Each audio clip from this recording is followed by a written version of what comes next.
안녕하세요. 저는 올해로 34살이 된 여자입니다. 결혼한 지 1년 만에 지금은 돌아온 싱글이 돼서 새로운 출발을 준비하고 있습니다. 남편과 이혼한 지는 반년 정도 되었고요. 결혼 생활 1년간 스트레스가 이만저만이 아니었는데 이혼 후에 돌아가는 상황이 너무 후련하고 재밌는 데다가 너무 고소해서 그런가 여러분들께도 들려드리고 싶어서 이렇게 사연 한번 보내봤어요. 제가 33세 결혼을 했으니 요즘 같은 시대에 늦었다고 하기도 뭐하지만 빠른 편도 아니었어요. 원체 제가 결혼을 꼭 해야 한다는 생각도 가지고 있지 않아서 하게 되면 하는 거고 말게 되면 마는 거라는 식으로 제 일에 열중하면서 살고 있었습니다. 그렇다고 해서 제가 비혼주의자까지는 아니지만 결혼 자체에 부정적인 생각이 있어서 서둘러서 하고 싶지는 않았습니다. 어찌되었든 평생남으로 살아온 사람과 가족이 되는 게 결혼인데 여기 올라온 다른 사연들만 몇 개 들어도 알 수 있듯이 가족이 된다는 게 결코 쉬운 일이 아니잖아요. 제가 제 배우자만 좋다고 해서 꼭 행복하리란 보장이 없는 데다가 의견 충돌로 일어나는 스트레스 같은 걸 감당할 자신이 없었어요. 엄마는 그런 저를 보면서 제 생각이 틀렸다고 나이 먹으면 저도 생각이 달라질 거라고 했는데 그런 생각이 한 번도 변한 적은 없었어요. 그런데 제가 한두 살 나이를 더 먹게 되고 나이 먹어가면서 회사 일에 열중하다 보니 점점 꾸미는데도 관심이 떨어지고 하니까 제가 진짜로 결혼을 못하게 되는 건가 싶어 엄마도 안달이 나셨었나 봐요.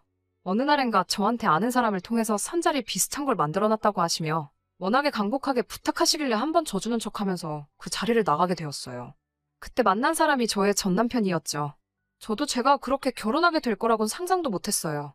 결국 안 좋게 끝난 제 결혼에 엄마는 그때 자기가 서두르지 않았으면 적어도 저한테 이혼한 여자라는 딱지가 붙지 않았을 테니 매번 제게 미안하다고 사과를 하시지만 저는 그렇게 크게 신경 쓰지 않습니다. 소개 자리에 나온 사람은 저보다 4살 연하의 남자였습니다. 소개 자리에 나가서야 그 사실을 알게 되었고 저보다 어린 남자라고 제가 부족하다거나 한 것도 아닌데다가 그때도 등 떠밀려 나온 자리다 보니 잘 해보려는 의지가 없어서 그냥 그 자리가 끝나면 정중하게 거절할 요량으로 나갔었어요. 남편과는 간단히 자기소개를 주고받고 대화를 나누는데 당시 남편도 별로 의욕이 없어 보이더라고요. 그때는 막연히 제가 자기보다 나이가 많은 여자라 실망했는가 보다 싶어 기분이 썩 좋지만은 않았는데 사실은 그게 아니었어요. 어쩌다가 그런 대화가 오고 간지는 모르겠는데 그냥 식사가 끝나고 원래 계획했던 대로 남편에게 제가 먼저 말을 걸었어요.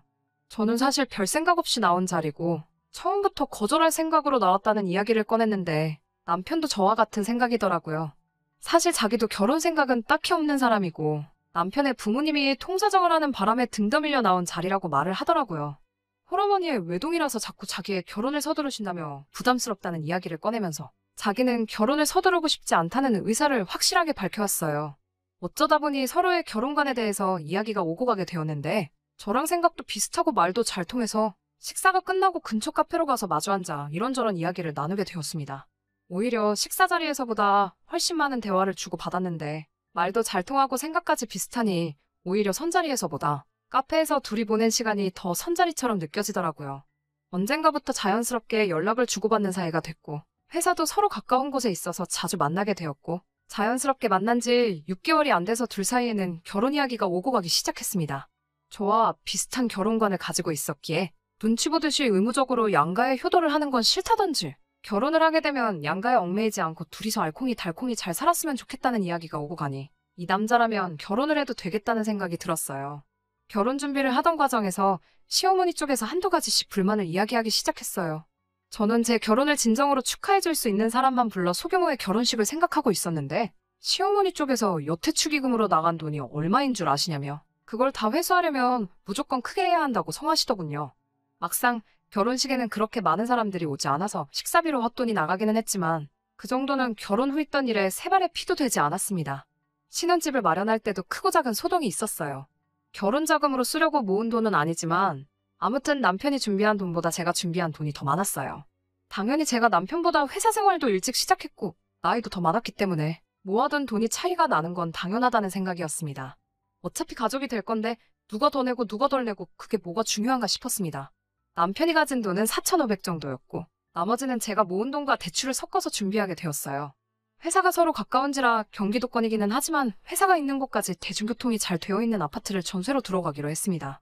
비교적 신축인데다가 전세금 2억 정도로 들어갈 수 있는 곳 중에서는 주변 인프라도 잘 되어 있고 해서 내린 결정이었죠.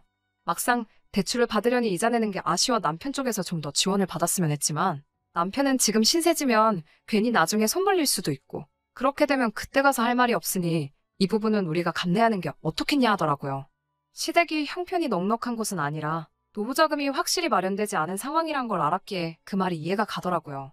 그런데 저희가 들어갈 집 가지고 시어머니 쪽에서 싫은 소리를 하시더라고요. 저희가 알아본 신혼집이 2억이라는 사실이 굉장히 언짢으셨던 것 같습니다.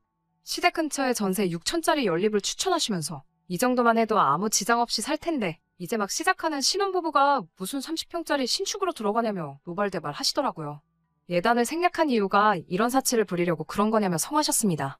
돈 한 푼 보태주시지 않았으면서 그런 말을 하시는 게 솔직히 이해가 가지 않았고 저도 철들고 난 후에 주택이나 빌라에서 살아본 적도 없었기 때문에 미안하지만 시어머니 뜻에는 따를 수 없겠다고 남편에게 이야기했더니 그 부분에는 남편이 제 편을 들어주면서 일단락되었습니다. 결혼 전에는 저보다 어리고 시어머니 말에 꿈쩍도 못하는 것 같아서 걱정했는데 그래도 중심 잡을 때는 중심을 잡아주는 것 같아 그 모습이 든든해 보였었어요. 그런 모습은 신혼 초반에는 변하지 않았어요. 한동안은 아침에 출근 준비를 하느라 바쁜 와중에 매번 시어머니한테 전화가 왔습니다. 우리 아들 아침밥은 챙겨줬느냐? 소화를 잘 못하니 누룽지 같은 걸 끓여주면 잘 먹는다. 계란 후라이라도 하나 해주거라. 이런 식으로 매일 아침마다 전화를 하셨어요. 신혼집이 대중교통이 좋기는 하지만 거리가 멀어져 출근하는 시간이 길어졌기 때문에 아침에 바쁜데 도무지 아침을 챙겨 먹을 시간도 안 됐습니다. 거기에 제가 아침밥을 꼭 챙겨 먹는 스타일도 아닌지라 그런 전화가 저에겐 큰 스트레스로 다가왔습니다. 그렇게 아침마다 시어머니 잔소리에 시달리다가 남편에게 아침밥을 먹고 싶으면 너가 알아서 챙겨 먹으라 했더니 그 자리에서 바로 시모에게 전화해 한 소리 하더라고요. 그런 식으로 항상 제 편을 들어주는 모습에 저는 제가 생각해오던 이상적인 결혼 생활을 하게 될 것 같았습니다. 그때까지는 이런 일이 벌어질 거라 전혀 생각해 본 적도 없어요. 시어머니 인생은 시어머니의 인생이고 양가에 똑같이 생활비 정도만 지원해드리면 되지 않겠냐고 했던 남편의 말은 신혼생활을 시작한 지 3개월 만에 돌변하고 말았어요. 어느 날이었어요. 남편이 심각한 얼굴을 하고 긴이 나눌 이야기가 있다며 저를 부르더라고요. 무슨 일이냐 물어봤더니 시어머니께 드리는 생활비를 조금 올리면 어떻겠냐고 물어보더군요. 그게 무슨 뜻이냐 물었더니 시어머니가 건강이 안 좋아지셔서 일을 그만두고 싶어 하신다고 하더라고요. 그래도 아직 환갑도 안 넘으셨고 식당 일이긴 해도 멀쩡히 다니시는 직장이 있는데 무작정 그렇게 하라고 할 수는 없잖아요. 어디가 안 좋으시냐 물어봤더니 요즘 눈도 침침하다고 하시고 허리가 아프다고 하신다고 하더라고요. 그 소리를 들으니 조금 그래서 그 나이 때 어르신들은 원래 눈도 침침하고 허리도 안 좋으신 게 당연한 거라고 차라리 일을 조금만 줄이시고 우리가 양가에 달마다 30씩 보내는 생활비를 50씩으로 올리면 서로 공평하지 않겠냐고 대답했지요. 그랬더니 남편이 저에게 너는 어떻게 그렇게 계산적일 수가 있냐고 다른 사람도 아니고 우리 어머니 이야기인데 제가 그렇게 나올 줄은 상상도 못했다고 했습니다. 그래놓고 하는 말이 우리 집은 아버지도 계시고 두 분 다 일을 하고 계시니 솔직히 말하면 시어머니께 더 잘해드려야 하는 게 맞지 않느냐며 굳이 친정에도 생활비를 드릴 필요가 있냐고 화를 냈습니다. 공평하고 말고를 떠나서 저는 이런 식의 의견 충돌이 제가 결혼을 가장 하기 싫었던 이유 중 하나였기 때문에 딱 잘라 그렇게는 해줄 수 없고 이 이야기는 두 번 다시 하지 않겠다고 말하며 제 고집을 꺾지 않았습니다. 제 말을 이해했는지 남편은 그 뒤로 따로 시어머니 생활비 문제로 더 이상 말을 꺼내지 않길래 그냥 이렇게 넘어가는가 보다 싶었어요. 그렇게 한두 달쯤 지났나 봅니다. 남편이 할 이야기가 있다며 퇴근 후에 어디로 오라고 주소를 하나 찍어주더라고요. 위치가 시댁 근처였어서 조금 쎄한 느낌을 받았는데 역시나 그 자리에는 남편과 시어머니가 미리 만나서 저를 기다리고 있었습니다. 무슨 일이냐 물으며 자리에 앉는데 남편은 대뜸 저에게 시어머니 봉양 문제에 대해서 말을 꺼내더라고요. 생활비 정도의 할도리만 한다면 부모 자식의 삶은 각자 따로 사는 삶 아니겠냐며 그동안 제게 해왔던 말들이 무색하게 남편은 이제 어머니가 노쇠하시고 힘에 부처하시니 제가 회사를 그만두고 시어머니를 제가 모시는 게 좋겠다는 이야기를 꺼내더군요. 무슨 소리를 하는가 어이가 없어서 아무 대답도 안 하고 있는데 시어머니가 나서서 하는 말은 더 가관이었습니다. 너네가 신축 아파트 생활도 1년이나 했으면 충분히 한 거라고 허용과 사치는 그만 부리고 이제 지금 살고 있는 그 아파트 전세를 빼서 아예 시댁으로 들어와서 살라고 하더군요. 그러면서 나이가 34시면 이미 노산이라면서 하루라도 빨리 아이를 가져야 하지 않겠냐는 말까지 꺼냈습니다. 전세금을 전부 빼면 제가 5년 정도 일해서 벌 돈이 수중에 생기는 거고 그러면 당장 일을 안 해도 되는 것 아니겠냐고 저를 설득하려 하시더군요.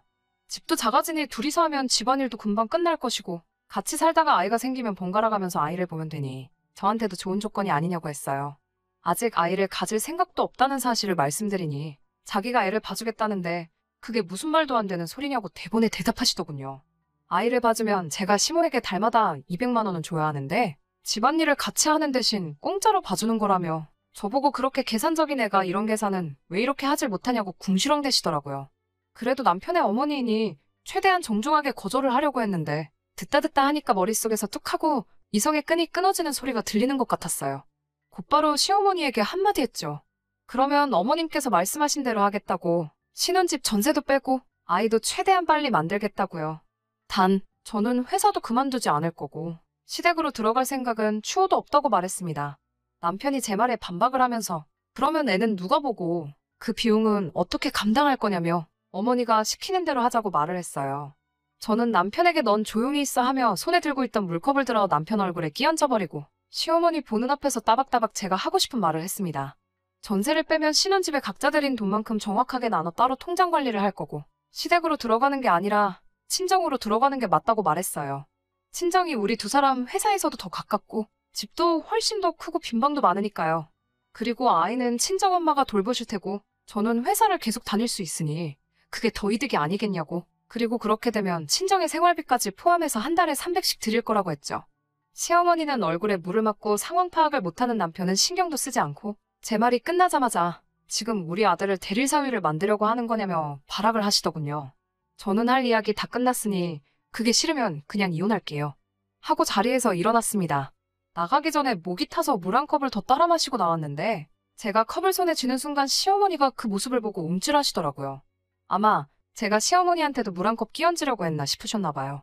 그날 저녁 저보다 늦게 돌아온 남편은 앞뒤 다 자르고 사과 한마디 없이 제 앞에서 화를 내더군요. 어떻게 사람 많은 곳에서 그런 망신을 주냐며 그리고 어떻게 자기 어머니한테 그럴 수 있냐면서요. 입장 바꿔 장모님이 같은 상황이라면 자기는 그렇게 했을 거라고 말도 안 되는 소리를 하더군요. 남편에게는 그렇게 엄마가 좋으면 너 혼자 나가서 너네 엄마랑 살라고 소리치고 남편을 집 밖으로 내쫓았습니다. 남편은 끝까지 시어머니 봉양하기를 포기하지 않았고 그렇게 서로의 의견을 조율하지 못한 채 한 달 뒤에 저희는 합의하에 이혼을 하게 되었습니다. 결혼할 때 들었던 비용은 전세금을 빼서 처음에 들어간 돈 그대로 똑같이 나누었어요. 저는 다시 친정으로 들어가게 되었고 그 뒤로는 시댁이나 남편과는 따로 연락을 한 적이 없습니다. 하지만 이렇게 모든 일이 끝이 났다면 제가 이 사연을 보낸 이유가 없겠죠? 우연히 얼마 전에 남편을 만날 일이 생겼는데 그때 알게 된 사실이 너무 재밌어서 말이죠. 그리고 오늘 제가 이 사연을 보낸 이유이기도 합니다. 평소에 잘 안 차고 다니던 손목시계가 있었는데 아무리 찾아봐도 없더라고요. 잘 생각해보니 신혼집에서 정리할 때 남편의 귀중품을 담아놓은 상자에 넣어놓았던 기억이 퍼뜩 들더라고요. 그냥 잃어버린 셈 칠까도 싶었지만 그러기는 또 싫었습니다. 전 남편에게 단돈 1원도 더 주고 싶지가 않았으니까요. 그날 야근하면서 한참을 고민하다가 퇴근길에 시댁에 들리겠다고 남편에게 연락을 했어요. 지금 그쪽으로 가고 있는 길이니 제 시계를 받아가야겠다고요. 그런데 남편은 시댁이 아닌 처음 보는 주소를 저에게 불러주더라고요. 그 위치는 남편의 회사가 있는 데서 15분 거리도 안 되는 곳이었습니다. 역에서 내려 시장 쪽 골목으로 들어가니 원룸 빌딩이 질비한 곳이 나오더라고요. 한참을 헤매다가 남편에게 전화를 걸었습니다. 남편은 그 수많은 원룸 빌딩 중 한 곳에서 추레한 차림으로 나오더군요. 머리도 기름져서 며칠은 안 감은 듯하고 수염도 듬성듬성 나 있는 게 행색이 아주 보잘것없어 보였습니다. 시계를 받고 가려는데 잠깐 시간 좀 되냐고 하는 말에 이야기를 나눴어요. 그렇게 사랑하는 어머니는 어쩌고 원룸촌에서 혼자 살고 있냐고 물어봤습니다. 이야기를 다 듣고 나니 너무 속이 후련해서 남편 보는 앞에서 푸아하면서 소리를 지르며 웃어버렸네요. 자초지종을 듣자 하니 남편도 저와 똑같이 신혼집을 정리하고 시댁으로 들어가게 되었다고 합니다. 그렇게 한 달 정도 지났을까? 시어머니랑 대판 싸웠다고 하네요. 이제 장가 다 보내놓고 손주들 보며 며느리 수발 받으며 살 줄 알았는데 다 늦어서 다시 아들내미 수발 들게 생겼다고 이제는 더는 못하겠다고 하시면서 자기 집에서 밥도 주고 빨래도 해주고 잠도 재워주니 월급의 반을 내놓으라는 둥 싫은 소리와 잔소리를 엄청 하더래요. 남편도 참다 못해 이렇게 된 게 누구 때문이냐며 서로 책임 문제로 티격태격 하다가 결국 남편은 시어머니 집에서 쫓겨나 버리고 말았다네요. 그제서야 남편은 저한테 진심 어린 사과를 하면서 우리 다시 시작해보면 안 되겠냐며 제 앞에 눈물을 뚝뚝 흘려가면서 들을 가치도 없는 소리를 하더라고요. 모처럼 엄마가 그렇게 좋다고 하길래 엄마 품으로 다시 반품해줬더니 엄마한테 다시 반품당한 기분이 어떠냐고 비아냥댔습니다. 시계를 돌려받은 뒤에 이제 두 번 다시는 연락할 일 없으니 너네 엄마랑 알콩달콩 둘이서 재밌게 잘 살려고 말하고 뒤도 안 돌아보고 그 자리를 박차고 나왔습니다. 오는 내내 속이 너무 후련해서 그냥 걷고만 있는데도 웃음이 나더라고요. 아무튼 제 이야기는 여기서 끝입니다.